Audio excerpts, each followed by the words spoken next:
আসসালামু আলাইকুম। অবশেষে 12 বছরের বৃদ্ধ শৈলকে আমরা এটা দাও দিয়া বাইরিয়া বাইরিয়া বাইরিয়া বাইরিয়া বাইরিয়া মারলাম।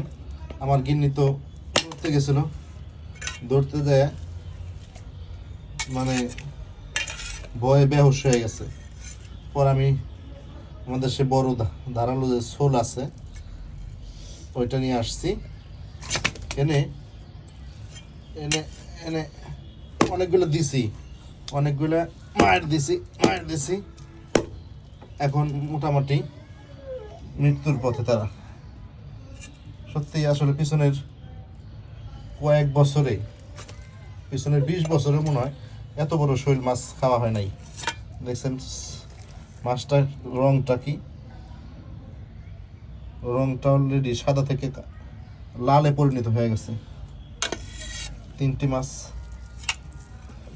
1800 টাকা দিয়ে কিনছি, 2000-এর নিচে সে দেবেই না।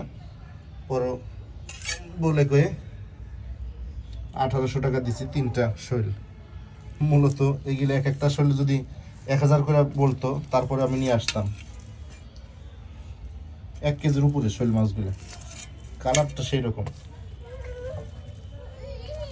আমার মাছের প্রতি দুর্বলতা আছে, মাছ খুব ভালো লাগে। মাংস তেমন খাই না, কিন্তু মাছ খুব ভালো লাগে। মাশাআল্লাহ, শৈল মাছগুলোর আমি শুধু কালারটাই বারবার খেয়াল করি যে কি কালার হয়ে গেছে।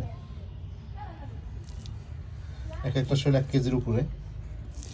অনেক মারছি অনেক মারছি অনেক মারছি অনেক মারছি অনেক মারছি।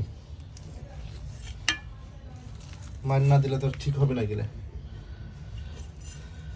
3টা কিনছিলাম, একটা আমার মাকে দিয়ে আসছি, আর 2টা আমার বাবা খাবে আমাদের সাথে 3 দিন মানিকগঞ্জে, সেজন্য 2টা নিয়ে আসছি।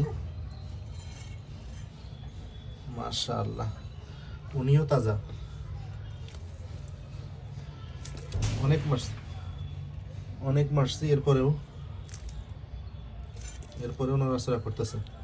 এগুলা দিয়ে ভয় পায় না কিন্তু। এখন মোটামুটি শেষের দিকে, মোটামুটি শেষের দিকে। হ্যাঁ, মারা গেছে। এখন কি করতে পারবো? এখনো এখনো এখনো ই করো, দিছি মাথায় দিছি। আলহামদুলিল্লাহ, তারপরে তাজা আছেই। আসলে এইভাবে মারা কি ঠিক হলো নাকি?